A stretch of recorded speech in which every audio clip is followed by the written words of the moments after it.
자, 이번은 1강에 이어서 2강입니다. 2강인데 2강 들어가기 전에 제가 몇 마디를 좀 드리고 넘어가겠습니다. 전기전자 기초 강의를 지금 하는 목적은 또 수리를 입문하시는 분이나 또는 그 취미로 수리하시는 분이나 또는 그 현재 수리업을 하시는 분들이 다 알아야 될 기본적인 그 이론과 기초 지식이라고 생각되는데, 단계적 수리를 위해서는 지루하고 어려운 과정입니다. 하지만 우리 모두가 극복해야 할 과정이 아닌가 사료됩니다.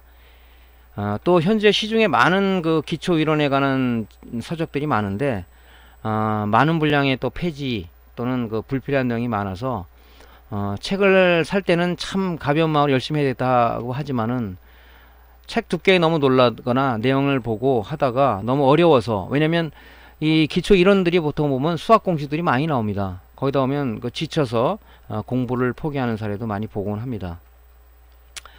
그래서 이제 그 수리맨이 꼭 알아야 될 그런 아주 중요 포인트, 엑기스만을 좀 제가 추출을 해서 정보를 같이 이제 공유하고자 동영상 강좌를 이제 제작하게 된 동기죠. 수리를 입문하시는 분들을 제가 가만히 보면 그 너무 과한 욕심을 가지고 있는 게 큰 문제죠. 이론을 갖다가 저버린 채 그 실무만을 빨리 해서 빨리 수리하겠다, 빨리 제작해야겠다, 이 생각이 너무 머릿속에 많다 보니까 이론 자체는 저쪽에 갖다 처박아 놓는 그런 아주 기이한 현상들이 많이 봅니다. 그러다 보니까 하다가 중도에 그 수리를 포기하는 사례도 주위에서는 많이 지금 제가 보고 있습니다. 지금부터는 기초이론부터 단계적으로 스타디하면서 피나는 본연의 노력이 수반되지 않는다면 결코 고장수리 이르는 부분들은 우리 곁에 있지 않습니다. 아무튼 그 전기전자 기초과정부터 실무까지 제가 그 제작해서 여러분들과 공유를 하는 목적으로 지금 업로드하고 있으니까요. 하여튼 그 이번 기회에 이런 부분들을 철저히 공부해서 좀 마스터해서 여러분들 수리나 또는 취미로 하시는 분들에게 많은 도움이 되기를 간절히 바랍니다. 자, 그러면은 우리가 기본 이론부터 이제 한번 들어가 보는데요. 오늘 교육 내용에 대해서 한번 살펴보도록 하겠습니다. 교육 내용은 우리가 어떤 건지를 한번 내용을 보겠습니다.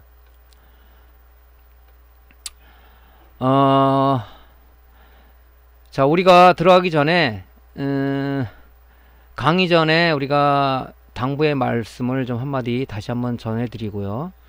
전자소자의 구조, 그 다음에 종류, 그런 것들은 어떤 것이 있는지를 한번 살펴보고요. 데이터 시트 검색, 우리가 제일 많이 그 뒤져보고 우리가 그 검색하고 하는 부분이 데이터 시트인데, 어떤 소자에 대해서 잘 모를 때 메이커에서 그 전자 소자에 대해서 데이터 시트를 PDF 파일로 만들어서 올려놓죠. 전번 강의 때 데이터 시트 사이트는 alldataSheet.co.kr이라는 그 사이트에 들어가서 우리가 검색을 하죠. 그러면 그 소자는 어떤 동작을 하는 소자이고, 핀맵은 어떻게 구성이 되어 있고, 그 다음에 거기에 대해서 우리가 전압과 전류, 그 다음에 내부 저항, 뭐 이런 부분들, 그런 상세한 내용들이 스펙이 올려져 있습니다. 그걸 우리가 어떻게 보고 어떻게 검색할 것이냐 라는 부분을 한번 우리가 그 얘기를 해보고요. 전자소자를 분류를 할 때 우리가 능동소자, 수동소자라고 얘기를 하는데, 그 소자들은 어떤 종류가 있고, 그 다음에 PCB의 부품 기판 표기명이라는 게 있는데, 이거는 뭐냐면 전자소자들이 비슷비슷한 게 굉장히 많거든요. 그런 부분들을 우리가 수리할 때나 아니면 제조 공정에서 명확하게 하기 위해서 PCB 기판에 솔다 마스크 잉크라는 하얀색이나 검은색 잉크로 부분 표기명을 갖다 기록을 해놨어요. 거기다가 예를 들어서 R이라는 것은 레지스터의 약자에서 저항이고, C는 콘덴서하고 앞에 그런 부품 기호가 있습니다. Q는 TR, 뭐 U는 IC류, 이래서 모양이 비슷비슷하더라도 PCB 표기명을, 기판의 표기명을 보고 우리가 알 수가 있는 거죠. 그런 것들은 어떤 의미를 갖고 있는지, 그 다음에 PCB 기판에는 종류가 어떤 것들이 있는지를 한번 저희가 알아보고요. 그 다음에 콘덴서는 어떤 구조를 가지고 있고, 어떤 표기명을 가지고 있고, 우리가 어떻게 읽어야 될 건지, 그 다음에 정전 용량을 우리가 측정할 때 장비로 측정하게 되는데, 어떤 장비마다 어떤 특성에서 정밀도는 어떻게 되는지 그런 부분들을 또 한번 우리가 살펴보고요. 콘덴서의 종류 및 표기명 분석이 있는데 종류가 많이 있어요. 근데 주로 우리가 사용하는 부분들의 콘덴서는 어떤 구조를 가지고 있고 어떤 표기명으로 기록이 되어 있는지를 한번 살펴보도록 하겠습니다. 그 다음에 콘덴서의 연결법, 합성 정전 용량을 어떻게 우리가 구할 것인가. 예를 들어서 내가 불량이 난 콘덴서를 가려고 하는데 그 규격이 콘덴서가 없다. 다른 규격은 있는데 그러면 그 규격을 직렬이나 병렬 연결해서 우리가 그 규격을 만들 수가 있죠. 그것 때문에 우리가 한번 이 내용을 공부를 한번 해보는 겁니다. 그 다음에 콘덴서가 직류에서와 교류에서는 특별한 저항값을 갖습니다. 뭐 직류에서는 저항이라고 보다는 우리가 전기를 축적하는 것뿐이 아는데 거기다 교류를 걸어주게 되면은 특이한 현상이 나타나죠. 즉 전기의 흐름을 방해하는 용량성 리액턴스라는 그런 저항값을 갖게 됩니다. 그래서 그 임피던스라고 얘기하는데 그런 것들은 무엇을 의미하며 어떤 특성을 갖고 있고 이걸 실질적으로 실험했을 때 진짜 맞는지를 한번 실험을 한번 해보도록 하겠습니다. 콘덴서가 지금 수리가 들어왔는데 이것이 양품인지 불량인지를 판정할 때 어떤 장비를 쓰며 어떻게 우리가 양부 판별을 할 것인가에 대해서 한번 살펴보도록 하고요. 파워 서플라이는 우리가 주로 많은 데스크탑에 쓰는 파워 서플라이는 어떻게 양부 판별을 가능한가 하는 팁을 하나 드리도록 하겠습니다. 그 다음에 콘덴서를 교체할 때 우리가 주의해야 될 사항, 그 다음에 어떻게 부품 표기명을 보고 우리가 알 수가 있는가 하는 부분, 그 다음에 이제 우리가 솔더링 후, 즉 납땜을 하고 나서 어떻게 후속 조치를 취해서 마무리할 것인가 제일 중요하죠. 즉 상품성을 높이느냐 상품성을 하락시키느냐 하는 것은 바로 솔더링 후에 수리맨들이 후속 조치를 하는데 있습니다. 그런 부분들을 우리가 좀 정확하게 해야 되지 않겠냐 하는 측면에서 말씀을 드릴 겁니다. 자, 강의 전에 당부 한마디를 좀 합시다. 우리가 수리를 뭐 입문하시는 분이나 뭐 취미로 앞으로나 이런 전자 쪽에 대해서 할 거야 하는 사람이라든가 현재 수리업을 매장을 갖고 운영하시는 분들도 맨 처음에는 상당히 아주 진취적인 마음을 갖고 열심히 하려고 노력은 해요. 근데 시간이 지남으로써 어렵고 여러가지 난관에 봉착하다 보니까 초심을 잃는 경우가 많습니다. 내가 이 일을 하고자 한다면 처음에 먹었던 마음이 끝까지 변함없이 초심을 잃지 않는 그런 수리맨이 되시기를 제가 간절히 바라는 거죠. 저 역시도 마찬가지고 항상 초심을 잃지 않으려고 노력을 하는데 사람인지라 인간은 나약한 존재다. 인간은 뭐 생각하는 갈대다 하는 얘기도 있지만 나약해지는 경우가 많죠. 하지만 마음을 되잡고 열심히 하려고 노력하고 있습니다. 뭐 그러니까 저도 여러분들하고 이 공유를 하기 위해서 이런 작업을 하고 있는 게 아닐까요? 자, 우리가 수리를 원활히 하기 위해서는 제일 중요한 것이 기초 이론입니다. 기초 이론. 우리 전자 기판을 보면은 굉장히 많은 그 부품들을 이루어져 있는데 RLC 즉 수동 소자와 IC 뭐 전원 소자라든가 뭐 레귤레터라든가 FET라든가 TR 이런 걸로 이루어져서 하나의 회로를 구성하게 되어 있는데 먼저 수리하기 전에 소자는 어떤 종류가 있고 도대체 이 소자는 무슨 역할을 하고 소자가 이게 양품인지 불량인지는 어떻게 우리가 판별을 할 것이며 또 이거를 우리가 양부 판별을 하는데 어떤 장비를 써서 해야 되는지 이걸 모르면 수리를 할 수가 없죠. 누가 수리를 잘하는 사람한테 어깨를 배우는 것도 뭔가 기초가 알아야 되는 거지 그렇지 않으면 안 되잖아요. 우리 회사 들어가면 바로 정직원 시킵니까? 인턴이라든가 이런 과정을 거쳐서 즉 수습사원을 거쳐서 얘가 어느 정도 숙달이 좀 됐구나 하면 정직원으로 우리가 임용을 하는 거잖아요. 아파트를 하나 예를 들어 볼까요? 15층 아파트를 짓기 위해서 먼저 건물을 올립니까? 그렇진 않죠. 15층의 아파트 그게 건물이 견딜 수 있도록 땅을 깊게 파가지고 거기다 기초공사를 먼저 하죠. 굉장한 오랜 시간을 걸려서 기초공사를 합니다. 왜? 15층의 건물이 유지되기 위해서 무너지지 않기 위해서 굉장히 튼튼하게 기초공사를 합니다. 그거나 마찬가지로 우리 세상의 모든 일은 이 순리라는 게 있습니다. 순리를 역행한다 그러면은 잘 되는 일이 없죠. 순리를 거슬리지 않게 하기 위해서는 우리가 특히 우리 수리 분야에서는 이 기초에 대해서 반드시 우리가 정립이 돼야 된다. 그 정립된 위에 실무가 올라가야 된다는 항상 그런 생각을 저는 갖고 있습니다. 또 한마디 당부를 드린다면 우리 실무에서 또 현장에서는 아주 일본식 용어를 좀 너무 많이 사용하고 있는데 전 세계가 공통으로 쓰는 표준 언어들이 있어요. 언어들, 기술 용어들을 우리가 꼭 쓰시기를 다시 한번 부탁을 드립니다. 그러면은 우리가 이 강의를 들어가기 전에 우리 그 기판들의 그 모양을 좀 살펴보면요, 굉장히 그 다양하게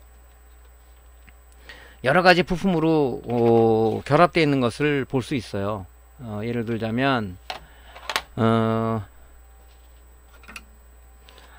여기 보면 뭐 이런 것들이 콘덴사죠. 콘덴사. 그 다음에 코일, 그 다음에 뭐 이런 저항, 이런 IC, 이런 IC들이 다 결합이 돼 있어요. 이게 이제 어디에 쓰는 거냐면은 메인보드에 들어가는 SMPS, 저 파워 서플라이입니다. 이런 모든 소자들이 이거 눈으로 봤을 때는 이걸 공부하지 않으면 이게 뭔지를 모르겠죠. 어떤 역할을 하는지. 물론 실무에 들어가서는 이제 회로에 대한 회로 해석을 해야 되죠. 이 SMPS는 어떤 개통도를 가지고 동작을 단계별로 해서 우리가 원하는 5V, 12V가 나오는가, 아웃풋에서 최종 단계에서 5V, 12V를 내기 위해서는 단계별로 220V를 인가해서 뭐 EMI 필터를 거치고 1차 정류를 통해서 스위칭을 통해서 그 다음에 2차 정류를 통해서 우리가 원하는 5V, 12V, TV에서 24V, 33V를 얻는 거죠. 뭐 그런 실무를 하기 전에 이런 소자들이 어떤 구조를 갖고 있고 뭐 어떤 역할을 하고 그 다음에 불량이 났을 때는 어떻게 우리가 측정을 해야 되는지를 우리가 알아야 되는 거죠. 그래서 이런 메인보드 같은 경우는 굉장히 더 복잡해요. 더 복잡하게 보다시피 아주 복잡한 구조를 종합정보통신망이라고 이렇게 돼 있죠. 보통 보면 모든 기능이 하나로 통합되어 있기 때문에 여기도 보면 전부 다 콘덴사라든가 코일이라든가 FET라든가 뭐 이런 것들, 뭐 칩셋, 이 BGA 칩셋이라든가 이런 부분들 전부 다 이루어져 있기 때문에 이런 구조와 이런 것들을 모르면 이것도 수리를 못하겠죠. 우리가 뭐 또 다른 또 들어가는 또 이 뭐 구조는 이렇게 모양은 틀리지만은 동작 원리는 다 비슷합니다. 동작 원리는 이런 것들도 있고요.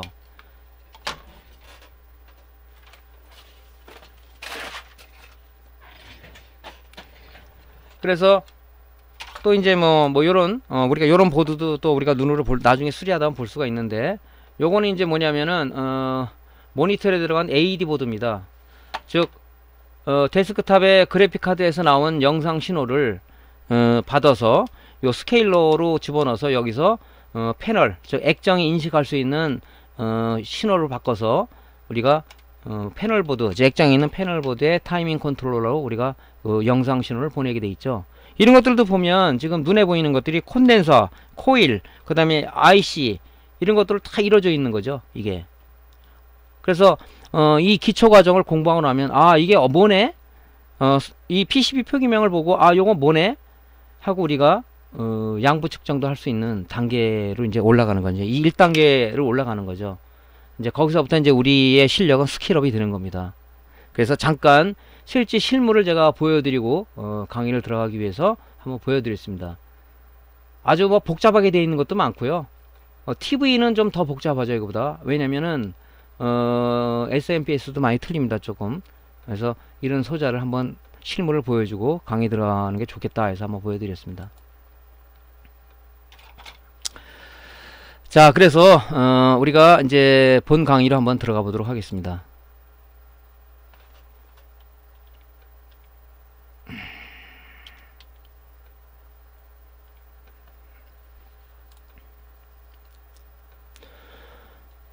자, 전자소자 구조와 종류에 대해서 한번 말씀드리도록 하겠습니다.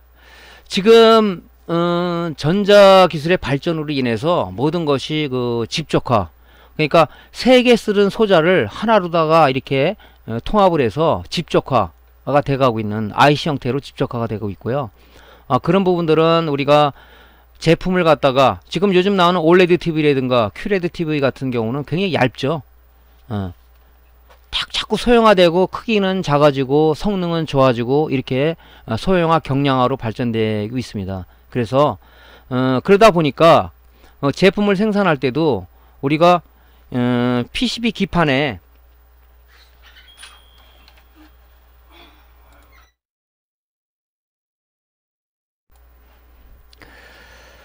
PCB 기판에 우리가 그 표기명을 이렇게 보면 이게 잘 나와 있죠.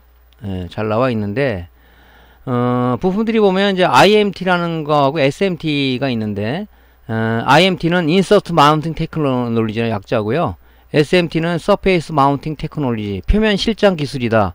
그럼 표면 실장 기술에 사용되는 부품은 바로 SMD 타입의 부품을 많이 사용하고 있습니다. 어떤 거냐면 IMT는 요렇게 PCB 홀에 구멍이 뚫려서 부품을 여기 콘덴사처럼 여기다 리드를 홀 구멍에 삽입해 가지고 PCB 뒷면에다가 솔더링을 하는 개념이죠. 그러니까 아무래도 이렇게 하다 보니까 집적화 경량화의 어떤 를 하기 위해서는 아무래도 이제 작업 공수가 많이 들다 보니까 물론 뭐 집적화되는 경향도 있지만 그래서 표면에다가 이렇게 회로를 구성해서 여기다가 부품을 안착을 해서 위에다 열로 쪼여서 우리가 납땜을 하는 거죠.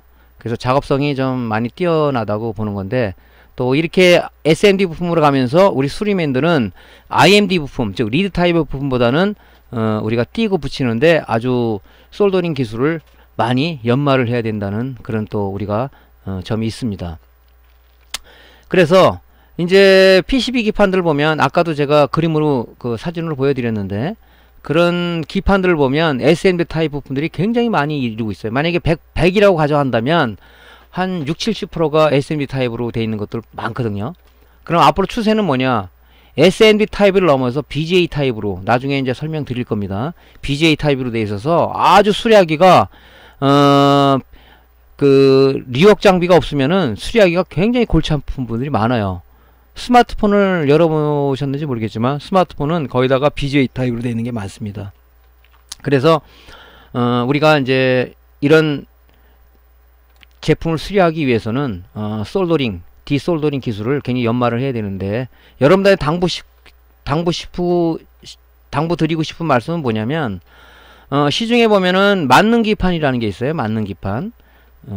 그래서 맞는 기판하고 그 다음에 납하고 인두를 가지고 그 맞는 기판에다가 납땜하는 연습을 많이 하세요.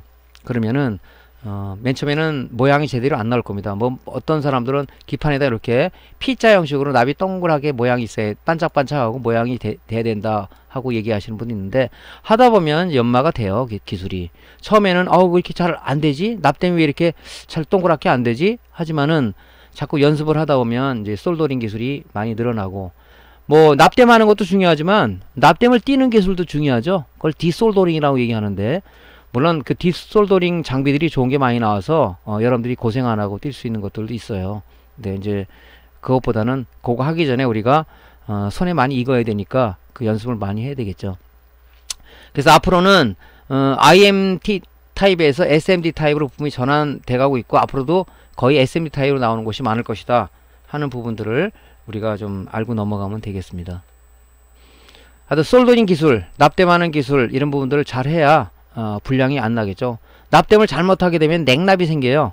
즉 PCB 회로하고 부품하고 붙은 것처럼 보이지만 실질적으로 납이 안에 부품하고 PCB 패턴에 붙어 있지 않는 상황으로 얘기하는 건데 그런 상황들을 많이 봅니다. 그래서 수리 들어오면은 이 부품은 냉납이 좀 많이 발생하는 부품이야, 소자야. 그러면 이제 거기다 솔더링을 한번 한 다음에 이제 점검하는 것도 있긴 있습니다.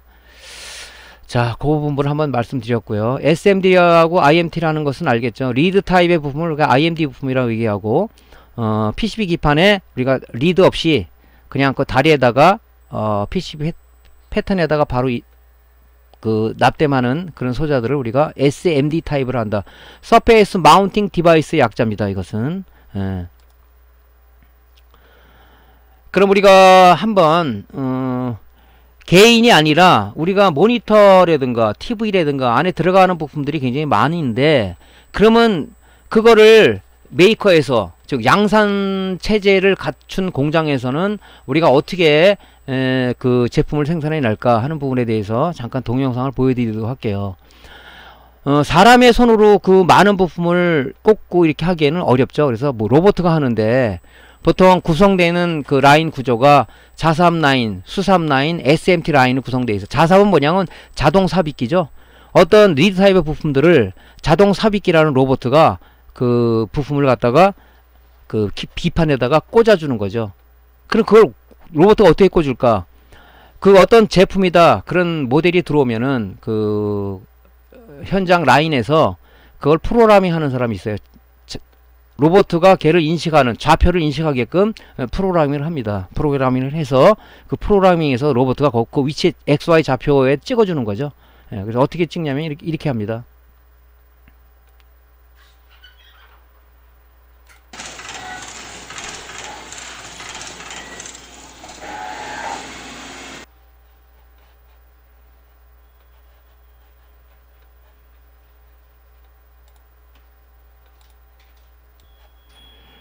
그래서 이제 이런 그 기판이 이렇게 지나가게 되면 이제 로봇가 그 위치에다가, 그러니까 프로그램에서 동작을 하는 거겠죠.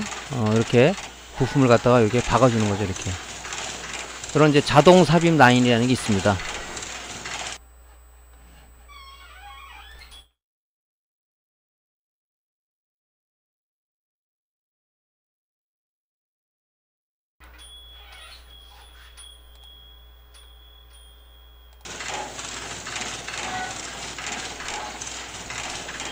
그렇죠. 자동 삽입기라는 게 없으면은 부품 생산 시간이 엄청나게 많이 걸리겠죠.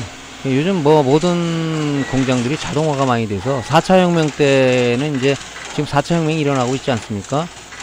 인력이 많이 필요하지 않다. 바로 이는 로봇들이 작업하기 때문에 우리 일자리를 저 로봇가 차지하는 게 아닌가, 그런 생각도 좀 많이 듭니다. 좀 서글픈 일이죠. 대체 일이 좀 나와야 되는데. 자, 이게 이제 자동 삽입 라인입니다. 자삽기라고 얘기하는데, 저 자삽기도 굉장히 비싸죠. 네. 자, 요거 한번 보여드렸고요. 그 다음에 이제 어떤 메인보드다. 그러면 메인보드도 로봇가 다 100% 하는 기계는 이 세상에 없습니다. 그런 부분들을 로봇가 감당해 내지는 못하는 그런 부품들을 우리가 컨베이어 벨트를 타고 이 PCB들이 가면 자기 맡은 할당 소자를 꽂는 수동 삽입 라인이라는 게 존재를 합니다. 이렇게 로봇가 커버하지 못하는 부품들을 앉아서 그 위치에다가 꼽는 거죠. 저렇게 쭉쭉 이렇게 꼽습니다. 꼽으면은 이제 다음 작업자가 나는 코일을 꽂는 담당자야, 나는 컨덴서를 꽂는 담당자야, 나는 뭐 커넥터를 꽂는 담당자야, 이렇게 해서 이제 수삽 라인에서 담당자별로 이렇게 컨베이어 벨트를 타고 지나갑니다. 참 저기 앉아있는 사람도 많이 지루할 건 같아요. 그죠? 항상 그 작업을 하다 보니까 이런 식으로 수동 삽입 라인은 제품 생산하는 공장에서는 이렇게 이루어져 있습니다. 자, SMT 라인이라고 했는데 아까도 말씀드렸지만은 부품 타입이 리드 형식으로 되어 있어서 PCB 홀에 구멍을 뚫어져서 거기다가 이제 자동 삽입기가 해서 이제 부품을 이렇게 꼽는다 그랬죠. 그럼 SMT 라인, 즉 SMD 부품은 그러면 어떻게 하냐? 이것도 로봇가 하죠. 사람이 할 수가 없죠, 이런 것들은. 그래서 로봇가 하는데 어떻게 하냐면 여기 이제 스텐실이라는 건데 PCB 위에 스텐실을 올려놓고 거기에다가 크림 솔더를 묻힌 다음에 그 다음에 로봇가 그 부품을 그 크림 솔더가 돼 있는 데다가, 크림 솔더는 점성이 있거든요. 그 위에다가 붙이는 거죠. 붙일 때 이제 어제도 말씀드렸지만은 칩본드가 부품이 흔들리지 않게끔 칩본드가 밑에서 쏘아지겠죠. 그 다음에 이제 라인을 다시 타는 거죠. 이렇게. 자, 이런 부분들이 전부 다 자동화가 돼서 하는데 우리는 이제 이렇게 완성품 된 거를 사용자가 사용하다가 들어온 그런 제품들을 뜯어서 단품 수리를 하는 거죠. 측정도 하고, 뭐 전자제품이라는 게 3년 이상 되면 용량 감퇴는 기본으로 된다, 이렇게 저는 생각을 합니다. 그래서 들어오면은 어떤 게 불량인지, 어떤 게 양품인지 해서 분량을 가려서 우리가 수리를 하는 거. 그게 우리의 임무입니다. 그죠?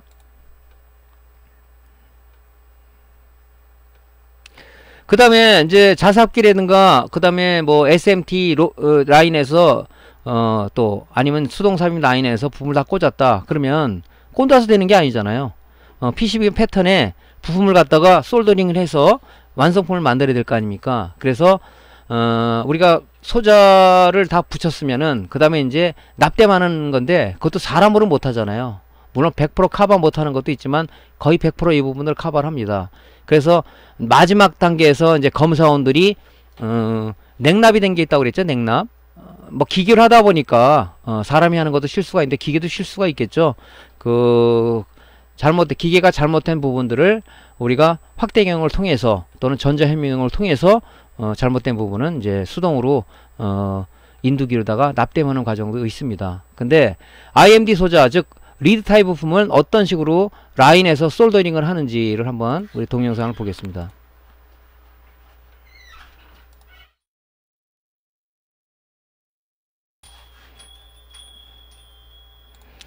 그래서 이제 수동 라인에서 이렇게 부품을 꽂으면은 다 꽂은 것은 이제 IMD 소자 이제 솔더링 라인을 통하게 되는데 자 컨베어 벨트를 통해서 이제 이렇게 들어갑니다. 들어가면 밑에서 이제 납을 잘 붙게 해서 프락스 얘기했죠. 납을 잘 붙게 하는 성분을 밑에서 프락스가 한번 PCB 기판 밑면에 솔더링 하는 부분에 한번 분사가 됩니다. 물론 뭐 예열도 하겠죠.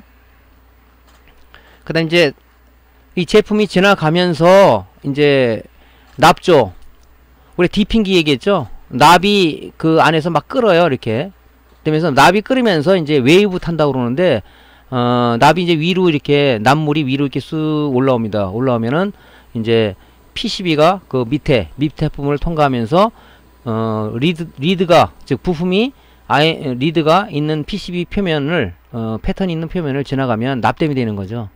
이걸 사람의 손으로 다 한다 그러면은 시간이 엄청나게 걸리겠죠. 그래서 양산을 할 수가 없는 거죠. 이제 여기서 이제 요게 납조인데 저 납이 이제 거치기 전에 한번 이렇게 끓어요. 뭐 지금 현재는 녹아 있는 상태지만은 납이 이제 웨이브가 치는 거죠. 웨이브가. 그래야 위로 이게 납물이 올라와야 그죠? PCB 표면에 납이 붙어서 이제 납땜이 되겠죠. 저렇게. 저 열이 한 350도 정도 될 것 같아요. 그래서 납조를 통과하게 되면은 이제 IMD 부품들은 솔더링이 되는 거죠. 솔더링이 되면은 뜨거우니까 냉각 과정을 거쳐야 돼요. 밑에 보면 이제 바람이 나오는데 이제 냉각을 거쳐서 이제 다음 라인으로 이제 넘어가는 거죠. 자, 보셨죠?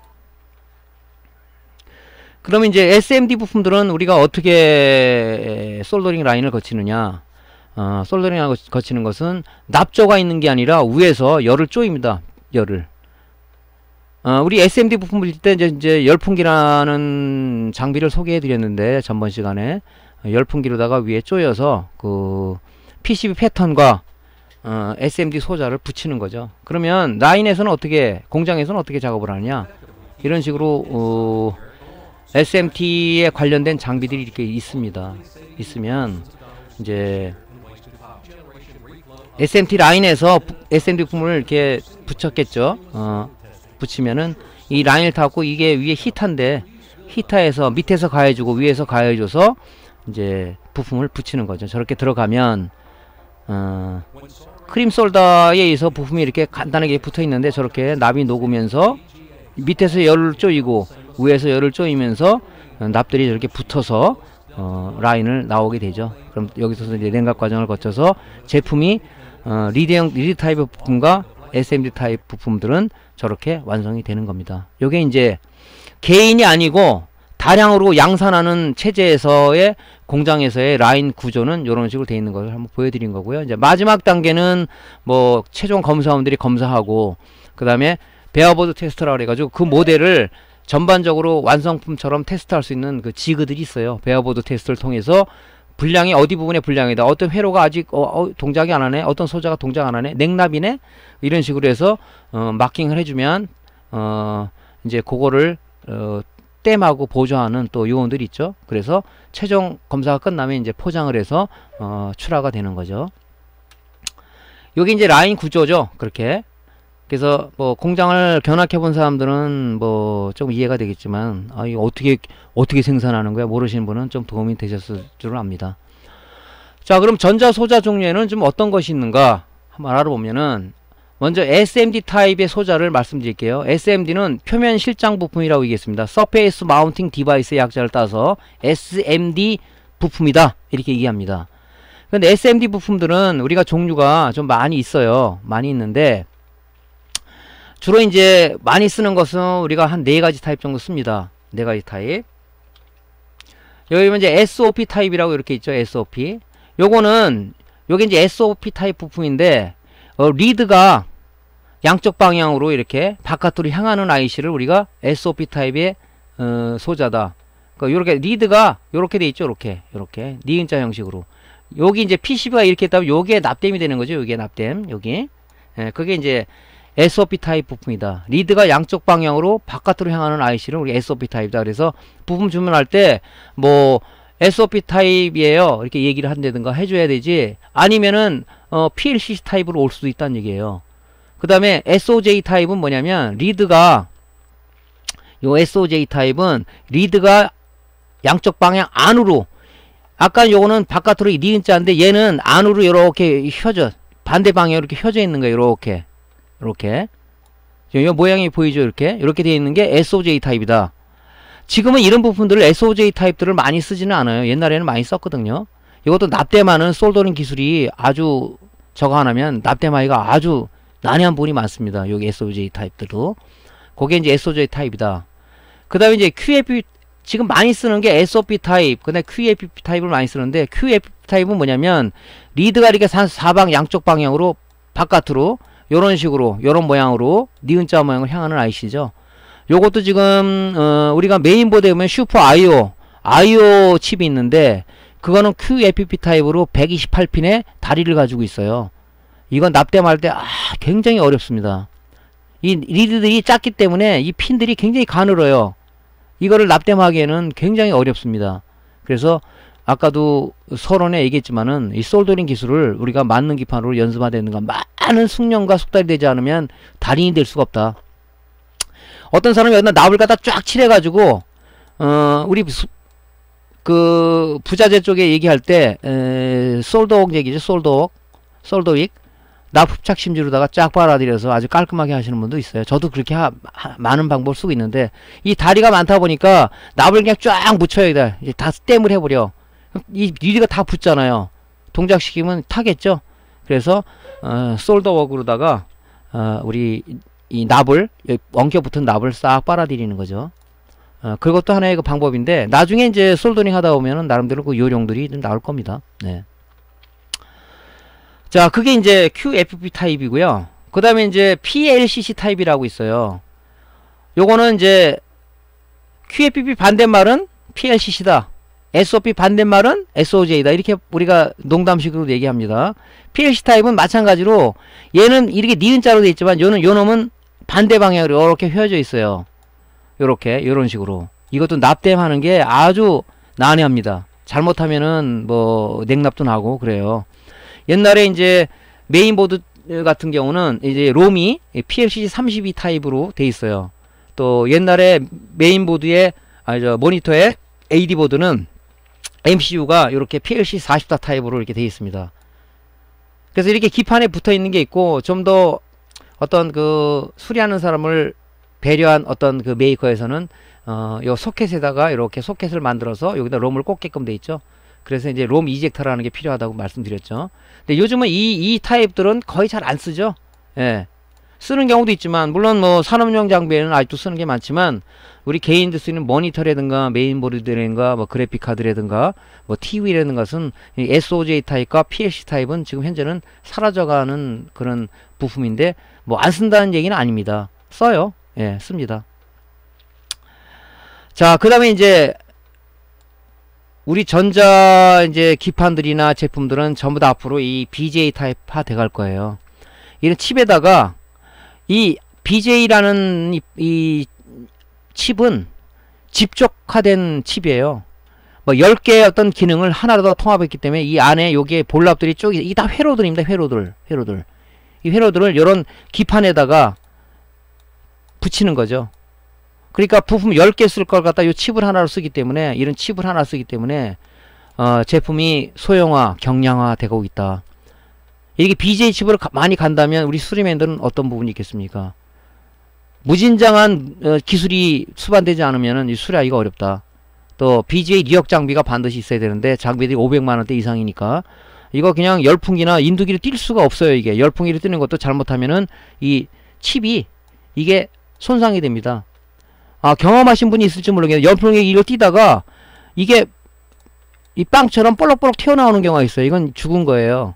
왜냐면 이 안에 이 회로를 보호하기 위해서 여기 세라믹, 까만 게 세라믹인데 세라믹으로 덮어놓은 건데요. 그것이 뭐 빵 부풀듯이 부풀었다 그러면 걔는 버려야 돼요. 못 씁니다. 그래서 전자소자들은 열에 굉장히 민감하기 때문에, 특히 이제 IO, 우리 메인보드에 보면 IO 칩이 있는데 이 열에 굉장히 민감해요. 그래서 우리가 할 때 굉장히 주의를 좀 해야 되고 그런 부분들이 많이 있거든요. 그래서 이 BJ 타입은 나중에 제가 실무 강좌 때 BJ 리어 할 때, 리볼 할 때, 그 다음에 리히팅 할 때 이런 부분들을 한번 제가 설명할 기회가 있을 것 같습니다. 그래서 이 BJ 타입은 굉장히 고도의 기술을 요한다. 그래서 수리의 마지막 종결자다. 이렇게 보시면 될 것 같습니다.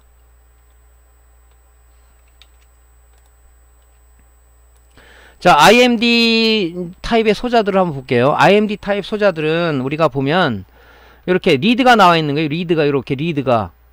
그래서 PCB 구멍 요 홀에 리드를 이렇게 넣어서 요 밑에다가 이 패턴에다가 솔더링 납땜을 하는 거죠. 이런 구조를 갖고 있는 IMD 타입, 리드 타입의 부분을 우리가 IMD 타입 소자라고 한다. 보통 리드 타입 얘기를 합니다. 리드 타입 제품에도 보면 보통 우리가 부품을 살 때 보면요, 이렇게 태핑돼서 이렇게 나와요. 부품들이 이렇게. 이거는 이 자삭기 로봇에 걸기 위해서 이렇게 하는데, 우리가 이제 임의로 부품 판매업자들이, 셀러들이 롤로 이렇게 롤로 사다가 잘라서 이렇게 파는 거죠. 우리는 그럼 립바로 여기 잘라서 부품을 이렇게 쓰는 거죠. 그래서 이 타입이 두 가지가 있어요. 액슈얼 타입의 부품과 레디얼 타입 부품이 있는데, 아까 자동 삽입기가 있었죠. 자삭기도 액슈얼 타입의 자삭기가 있고 레디얼 타입의 자삭기가 있어요. 그래서 액슈얼 타입 자삭기는 이렇게 된 부분들을 로봇가 띄어서 부품을 박아주는 거고, 레디얼 타입은 요런 식으로 요렇게 돼 있는 부품들이 이 레디얼 타입입니다. 그래서 이 자삭기가 따로따로 심어주면 이제 프로그램에서 이렇게 하는 거죠. 근데 우리는 이제 이런 걸 편의적으로 잘라서 립바로 잘라서 부품을 사용하는 거죠. 부품들이 이렇게 리드 타입으로 되어 있다. 간단하게 리드로 이렇게 나와 있는 것들은 우리가 IMD 부품이다 생각하시면 정확하겠죠.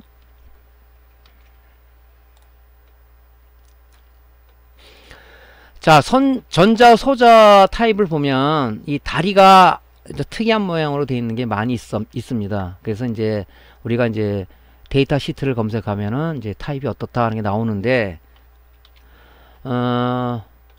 일단 TR 같은 거 조그만 이제 SOT23 TR 타입의 TR은 이런 식으로 되어 있어요. 이렇게 다리가 이렇게 니은자리 이렇게 돼 있죠. 이렇게 돼 있어서 여기 이제 붙는 건데, 요런 타입으로 된 것 같다 우리 SOT23 부품이라고 얘기를 합니다. 소자라고. 그 다음에 TO252 타입이 있는데, 즉 FET 같은 거 보면은 구조가 이렇게 돼 있죠. 많이 보셨을 것 같은데, 요거를 이제 디펙 타입이라고 얘기해. 디펙 타입. 평을 이렇게 디펙이라고 이렇게 우리가 부릅니다.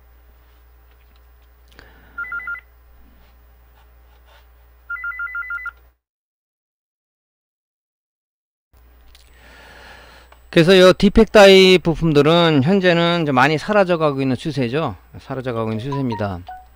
왜 그러냐면 요것이 이제 요게 이제 게이트, 소스, 요게 드레인인데, 요 소스하고 드레인 사이에 로우 RDS라고 그래갖고 소스와 드레인 간 저항인데, 이 내부 저항이 좀 많습니다. 그래서 특히 메인보드나 이런 디펙 타입을 쓴 거 보면 열이 좀 많이 나죠. 내부 저항이 많은데, 이게 지금 뭐냐면 P팩 타입으로 IC들이 많이 전환되는 건, 메인보드에 보면은 이렇게 돼가지고 다리가 이렇게 쭉쭉 나와 있는 게 있는데 이게 피팩 타입입니다. 이거는 로우 RDS FET라고 해가지고 소스와 드레인 저항이 없는 로우 ESR 그런 저항이라고 보통 로우 RDS 저항이라고 FET라고 많이 얘기를 하는데 그런 걸로 많이 지금 변화돼 가고 있죠. 근데 아직도 저가 제품들 같은 경우는 이 디팩 타입의 FET를 많이 쓰고 있는 추세죠.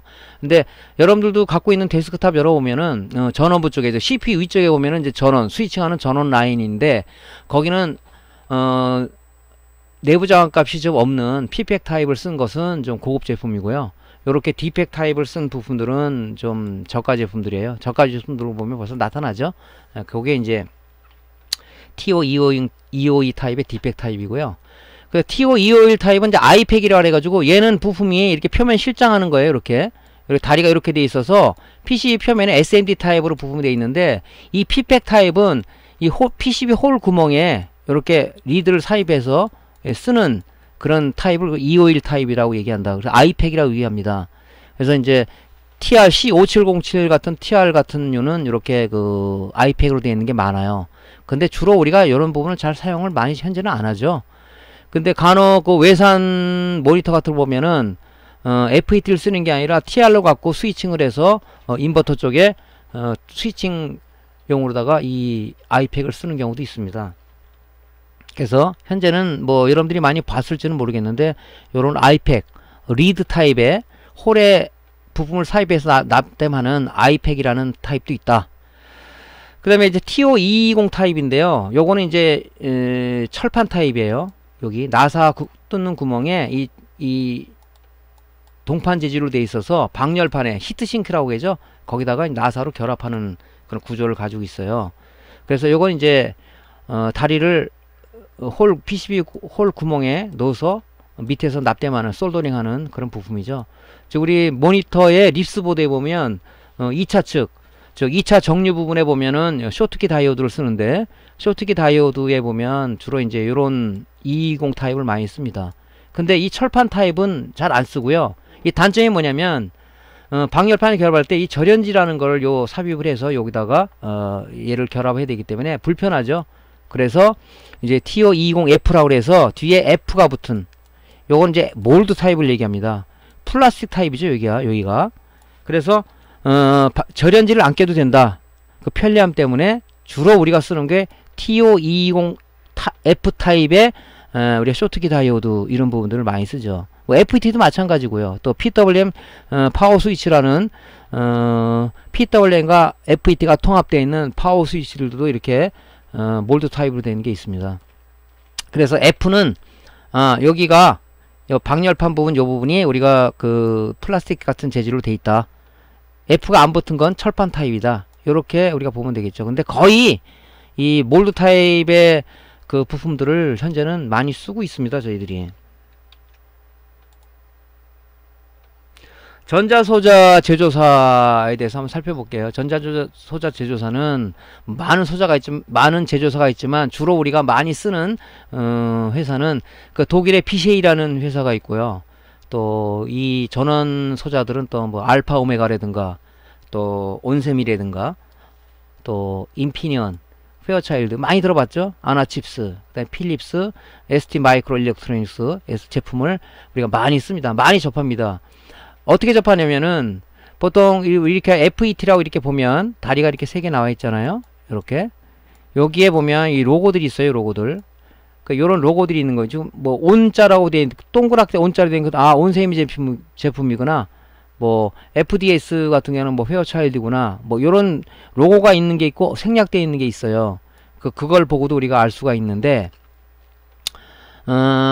주로 이제 많이 생산하는 업체가 제가 이 표현하는 이런 회사들이다.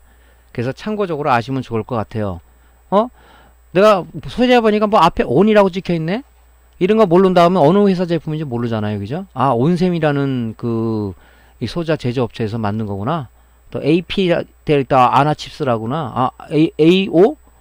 알파 오메가 제품이네. 이렇게 알 수가 있는 거니까. 인피니언 제품도 이렇게 마크가 이렇게 돼 있으니까 한번 이러고 가지고도 우리가 부품을 대충 어느 제조사는 알 수 있다.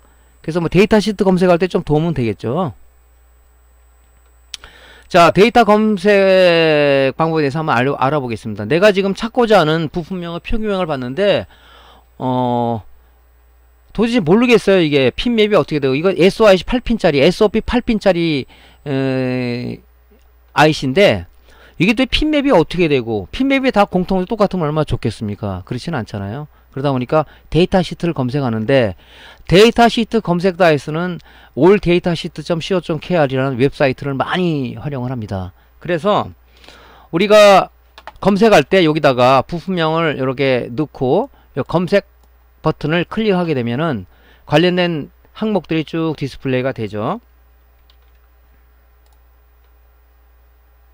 자, 그러면 4800이라는 N채널 MOS FET에 대해서 한번 검색을 제가 해봤어요.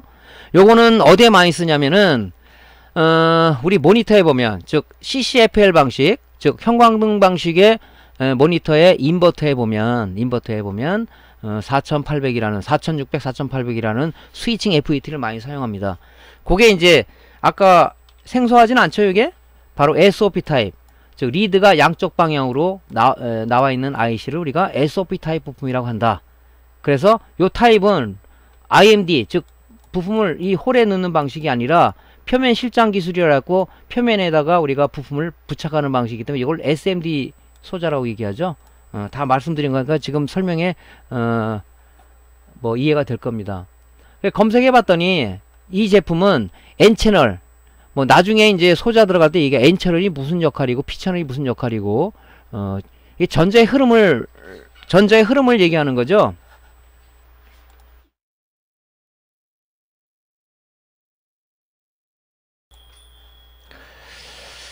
자, 그래서 요 데이터 시트를 찾아보면 N채널 FET라는 걸 알 수가 있고, 제일 중요한 것은 뭐냐면요, 우리가 핀맵도 중요해요. 이 다리가 여기 지금 점이 있죠. 점을 기준으로 해서 여기 1번 다리라고 얘기합니다. 1번 항상 시계 반대 방향으로 번호를 읽으면 돼요.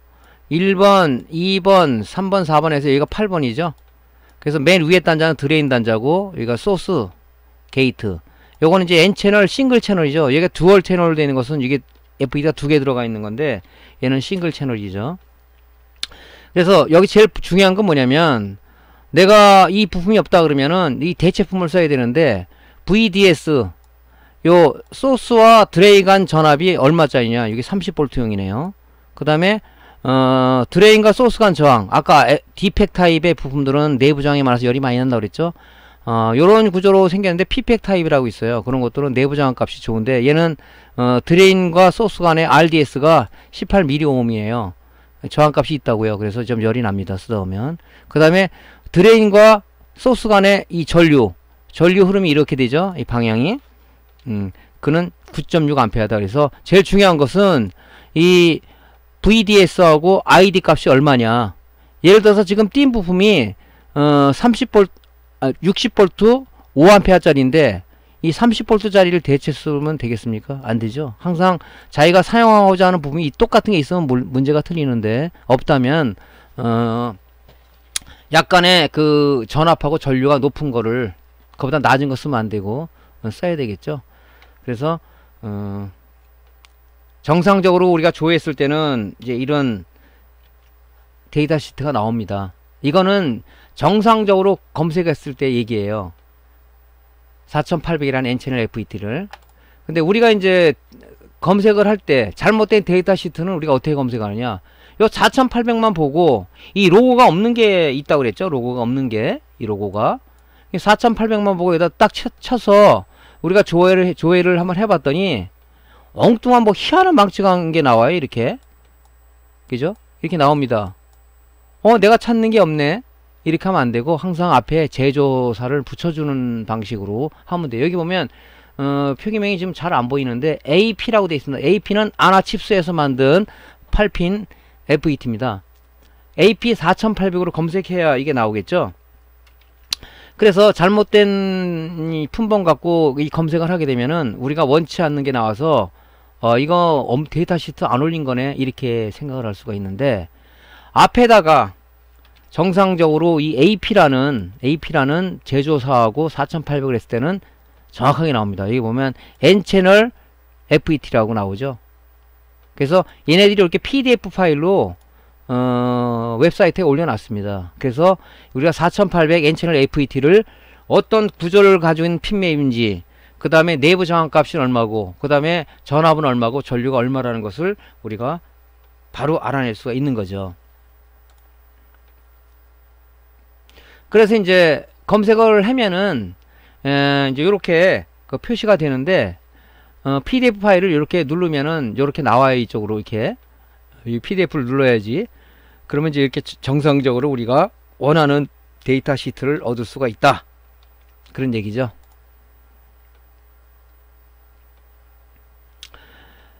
그래서 데이터 시트 검색할 때 참고사항인데, 데이터 시트를 못 찾아서 가끔 전화 오시는 분들이 있더라고요. 이게 왜 조회가 안 되죠? 그래요.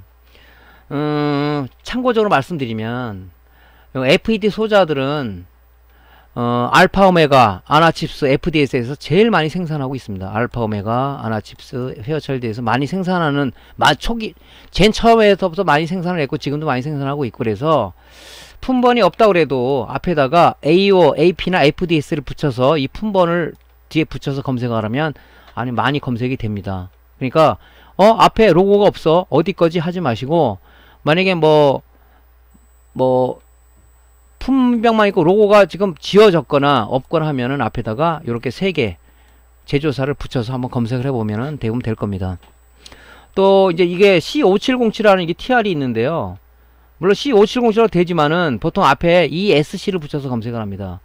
K3502, C5707 이런 소자들이 TR들이 있는데, 그 앞에는 ESC라는 걸 붙여서 검색을 하면 대부분 나오죠. 그래서 검색이 안 될 때는 앞에 제조사를 하든가 이렇게 이 뭐를 붙여라는 이런 우리 규칙이 있습니다. 그래서 ESC를 붙여서 하면 되고요. 그 다음에 앞에 이게 온자라고 이 로고가 있네요. 아까 제가 뭐라 그랬죠? 온자는 온셈이라는 그 제조사에서 메이커에서 만든 소자들입니다. 그 온셈이라는 소자들은 검색할 때 품번 앞에 온 4302가 아니라 NTD나 NCP를 붙여서 보면 검색이 되죠. 요걸 붙이라는 얘기는 아니지, 지금 회사명이니까. 요 제품은 앞에 NTD나 NCP를 붙여서 검색을 하면 되죠. 그래서 NTD 4302, NCP 4302 둘 중에 하나 하면 대부분이 검색이 됩니다. 자, 이해하셨죠?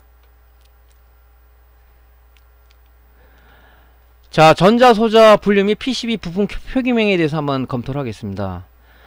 수동소자, 능동소자 그러겠는데, 보통 수동소자에 대표되는 우리 그 소자들은 저항, 컨덴서, 코일을 얘기합니다. R, C, L, 인덕터라고 얘기하죠. 수동소자는 자기 혼자 어떤 일을 할 수가 없어요. 그죠? 일을 할 수가 없는 거다. 근데 능동소자는 뭐냐면, 우리 지금 TR이 이렇게 있다면, TR이 이렇게 다리가 3개 있죠. 여기에 베이스, 컬렉터, 이미터인데, 에미터의 베이스에다 어떤 신호를 주면은 뭐 스위칭을 하던 증폭을 하던 하죠. FET에도 우리가 게이트에다가 어떤 신호를 주게 되면 얘가 동작을 하죠. 이렇게 어떤 바이어스 전압을 주면은 스스로 동작할 수 있는 소자를 능동소자라고 한다. 뭐 골치 아프게 능동소자, 수동소자 이렇게 하지 마시고 그냥 이런 게 있다 하는 정도만 알면 될 것 같아요. 바이어스 전압이라고 얘기했는데, 바이어스 전압은 어떤 소자가 정상적으로 동작할 수 있도록 외부에서 가해주는 전압이다. 즉 FET에 게이트에 어떤 전압을 걸어준다든가 트랜지스터의 베이스에 어떤 동작 신호를 줬을 때 이런 베이스에 걸어주는 전압과 FET 게이트에 걸어주는 이런 전압들은 우리가 바이어스 전압이라고 한다 하는 걸 참고적으로 알면 되겠죠. 네, 골치 아프게 막 능동소자니 수동소자니, 또 우리 수리맨들이 제일 싫어하는 게 수학적인 공식이라든가 좀 이상한 용어가 나면 아이 뭐 저런 용어를 써, 뭐 맞는 얘기이기도 하지만 또 우리들은 또 그래도 이런 정도는 알고 넘어가야 되지 않겠어요? 첨단 우리 과학을 하는 사람들인데. 자, 부품 표기명을 이거 정확하게 아셔야 됩니다. 이거를 왜냐면은 서두에도 말씀드렸지만은 전자회사들이 부품들을 굉장히 다 비슷하게 만들어요. 다이오드 이렇게 만들고, 쇼트키 다이오드 이렇게 만들고, 뭐 TR도 비슷하게 만들고, 그래서 설계한 사람들이 이 기판에다가 PCB 기판에다가 솔다 마스크 잉크가 하얀색이고 검정색이 있는데 얘는 검정색으로 해놨네요. 검정색을 표현해 놨습니다. 앞에 요 C자로 돼 있으면은 요 C자로 돼 있으면 여기서 콘덴사죠. 아, 콘덴사다. 그 다음에 CNCP라고 표시되는 게 있어요. 이제 어레이 콘덴서라 해가지고 뭐 메인보드나 AD보드나 많이 쓰는데 콘덴서 하나를 여러 개로 이게 직접화 통합해 놓은 걸 얘기합니다. 그럴 때는 아, C 콘덴사구나, N 네트워크, 아 패키지 그 약자구나, 이렇게 해서 이제 그 네트워크 콘덴서 또는 어레이 콘덴서라 얘기했는데, 어레이 콘덴서는 많이 씁니다. 어레이 콘덴서 여러 개의 용량의 콘덴서를 이렇게 합체해 놓은 거죠. 이렇게 다리를 뽑아서 4개 달 걸 이 하나만 있으면은 얘를 뽑아서 쓸 수가 있는 거죠. 그 다음에 R이라고 하는 게 있어요. R은 레지스터의 약자를 따서 R이라고 합니다. R은 저항이죠. 또 저항도 이게 이 어레이 콘덴서처럼 통합해 놓은 게 있어요. RNRP, 그 네트워크 패키지라는 뜻에서 어레이 저항 많이 씁니다. 이것도. 그 다음에 ZD 다이오드는 이제 우리 소자 다이오드 공부할 때 이제 세밀하게 디테일하게 얘기하겠지만은 제너 다이오드라는 게 있어요. ZD라고 되어 있는 것은 제너 다이오드를 얘기를 하는 거고, 여기서 D라고 되어 있는 것은 D 다이오드라는 걸 얘기합니다. 그 다음에 CNVR이라는 것은 바리스터라는 얘기하는 건데요. 우리가 회로 보호를 위해서 서미스터, 바리스터를 많이 씁니다. 그래서 바리스터는 뭐 CNR, VR, 서미스터는 TH 이렇게 표시를 하는데, 아, 그거는 이런 소자다 하면 알면 될 것 같고, L은 코일을 얘기합니다. 코일. 그 다음에 F로 나가는 것들은 다 휴즈류예요. 어떤 회로 보호를 위해서, 뭐 과전압 그런 보호를 위해서 우리가 휴즈라는 약자를 써서 F라는 표시를 합니다. 그 다음 U는 우리가 그 IC를 얘기해요. 이런 것들 U. 근데 이거 I라고 표시되어 있는 표기명이 약간 틀리긴 한데 거의 U자로 많이 합니다. IC를 얘기하는 거고요. Q는 TRU에 TRU. 모양은 똑같이 이렇게 생겼는데 이게 TR인가 보다 하고 갈면 안 되겠죠. 요 밑에 표기명을 보고 해야 되죠. U, TR이 아니네. IC네. TR을 제한 어떤 IC네. 이러고 갈면 되겠죠. 이 점퍼는 이렇게 회로가 이렇게 점퍼되어 있는 것들이 있어요. 이렇게 철선으로. 여기 J로 되어 있으면 이건 점퍼다. 글쎄요. 지금 많이 보지는 못하는 것 같은데. 또 휴즈도 우리가 피코 휴즈가 있어요. 어떤 회로상에 이 회로의 보호를 위해서 초록 색깔 이렇게 되어 있는 이런 휴즈들이 있습니다. PF로 되어 있는 것은 피코 휴즈다. 아, 이것도 휴즈 종류다. 이렇게 보면 되겠죠. 여기 보면은 그러면 R 뭐 201 이런 건 뭐예요? 하는데 우리가 립스 보드를 보면 그 모니터에 들어가는 파워 서플라이를 우리가 살펴보면요. 어떤 구조로 되어 있냐면 이렇게 되어 있죠. 이렇게 뒤를 뒤집어 보면 이 선이 이렇게 나눠져 있어요. 이렇게 1차단과 2차단이 표시 분리가 되어 있는 거죠. 1차 측과 2차 측에 분리가 되어 있는 것은 1차 측의 접지와 그라운드와 2차 측의 접지는 틀립니다. 뭐 이건 실무 때 말씀드릴 내용이지만, 그래서 그걸 우리가 명확하게 이런 구분이 안 되면 안 되니까 뭐 수리를 많이 해보신 분들은 뭐 그냥 알겠지만, 그렇지 않은 분들을 위해서 설계자들이 친절하게 표현을 많이 해놨죠. 그래서 보시면 여기 앞에 2자라고 돼, 201이라고 돼 있어. 201. 201은 2차 측의 첫 번째 저항이다. 2차 측의 첫 번째 저항이다. 여기 ZD102라고 돼 있네요. 요거는 1차 측의 두 번째 제너 다이오드다. ZD는 여기서 뭐라고 제가 얘기했죠? ZD 제너 다이오드죠? 예, 일반 다이오드가 아닙니다. 이 제너 다이오드는 다른 소자 때 설명했지만은 항상 회로 역방향으로 걸어줘야 돼요. 플러스는 마이너스 쪽, 마이너스는 플러스 쪽으로 해서 역방향 특성을 이용한 정전압 우리 소자이기 때문에 주의를 해야 되죠. 만약에 정방향으로 갔다 쇼트가 돼버리죠. 왜? 다이오드의 턴온 전압은 우리가 0.6V다 보니까 결론적으로 철선으로 동작한다. 쇼트가 되는 거죠. 그래서 이 제너 다이오드 특히 우리가 교체할 때는 역방향으로 우리가 회로를 구성해 줘야 된다 하는 것이 우리가 포인트입니다. 여기서 보면은 제너 다이오드 첫 번째 1차 측의 두 번째 저항이다.